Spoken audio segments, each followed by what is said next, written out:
everyone, welcome back to our channel. In today's video, I'll be showing you how you can return an item from Temu. In order to return an item from Temu, all you have to do is watch this video till the end and follow the instruction as guided.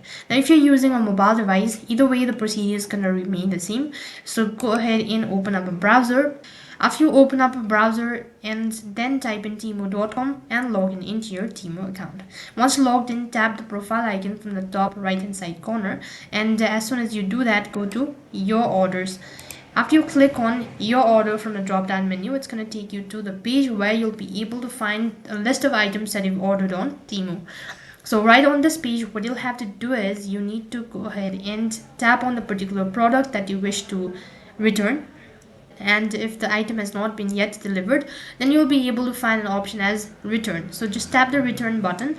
As soon as you do that, there might be some sort of confirmation or the statements, so go through it all and enter in the detailed information why you're actually returning the product and all sort of things, and then you've successfully returned the product from Temu. So that's how you can return item from Temu. That is all for this video. I hope the video was helpful. Make sure to like, share and subscribe to our channel. Thank you for watching. See you in the next video.